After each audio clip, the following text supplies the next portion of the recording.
think there's actually not a great deal left for me to say. I just want to share a few thoughts about the issues that have been raised.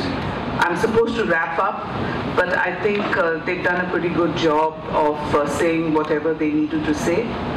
Jayanthi Natarajan talked of equity from a historical perspective and the way that environmentally conscious people should look at this issue. And more significantly, she presented the imbalances in actions taken by developed and by developing countries. And without a response based on equity, we cannot solve the problem.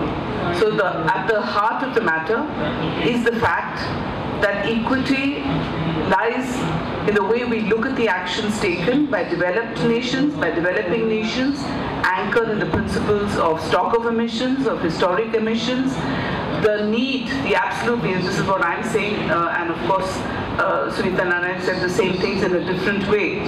The fact is that equity is central to any debate on climate change. And this is what we believe, that we are all here, the UNFCCC, to talk about climate change. We're all here to find solutions. We're all here to find, to get to that goal, to that global goal of climate stabilization. All of us are completely committed to achieving that global goal.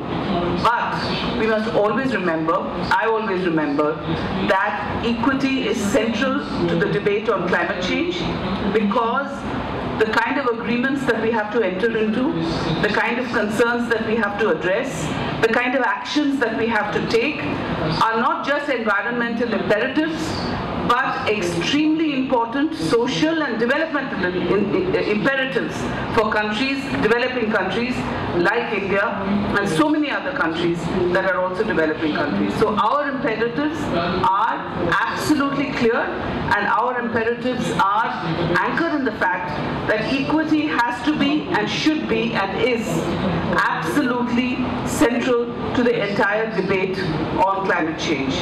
So developing countries have done a great deal. I would like to, it would be my duty to point out to you that India, we've done a great deal on in the field of voluntary action, and these actions have not actually been properly recognized by developing countries, where it is not looked at or fully recognized by the kind of voluntary actions that we have taken ourselves at great personal cost, at great cost to the country. But how it's looked at, and I want to point out to this, how it's looked at is in a competitive way, from a competitive perspective. And that is not the perspective in which we can look at climate change, because we are the most affected, we are the most vulnerable, we will be the most vulnerable to climate change. But at the same time, we have a right to grow. We have a right to development, and we ask for equity based upon that right. We ask for equity based upon that right for the space in the atmosphere, for the space with regard to our development and to our growth. The Ministry of Environment and Forests has supported many studies to analyze this issue, and we are trying to come up with a way to define equity that should satisfy the principles of equity in the way that in which I'm giving it to you today, that is, which will include our right to development. How do we use it? How do we use technology to make sure that our development is not impeded upon? These are all important questions which will be debated in this conference. Several countries belonging to the basic group have done such independent studies, and I believe that these independent studies should be encouraged, because they have assumed tremendous importance particularly after the Cancun agreements. And I would like to congratulate Center for Science and Environment. We are also along with them.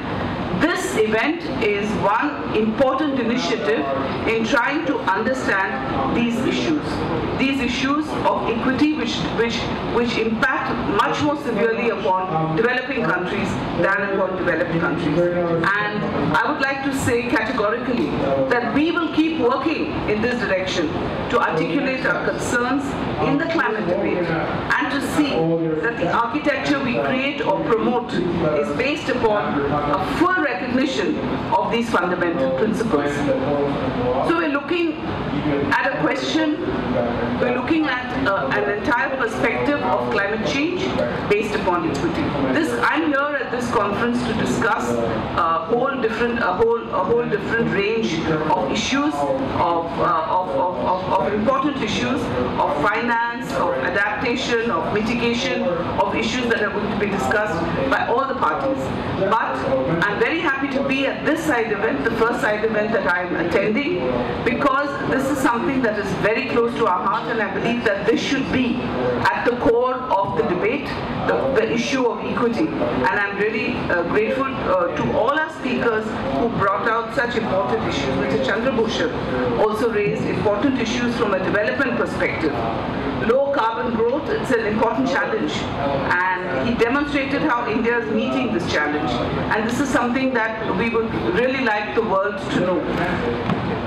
Not only are we meeting the challenge, we are meeting the challenge at great cost to ourselves, and it brings to the fore the need to bring greater equity in the actions of developed countries.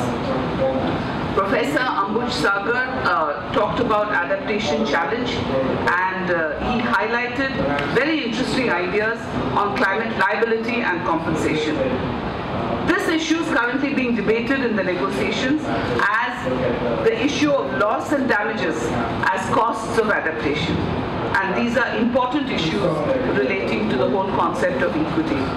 Mr. Diliva's ideas on how market responses to climate change can meet equity considerations were extremely interesting and extremely important points that were raised. Adequate financial mobilization and parties' commitment to do these things on an equitable basis still, of course, remain a major challenge.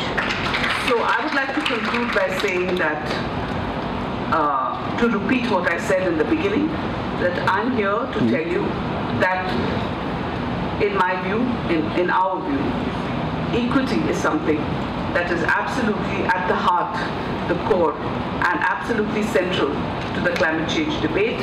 And as far as India is concerned, our position will be based upon clarity, consistency, and compassion. Thank you.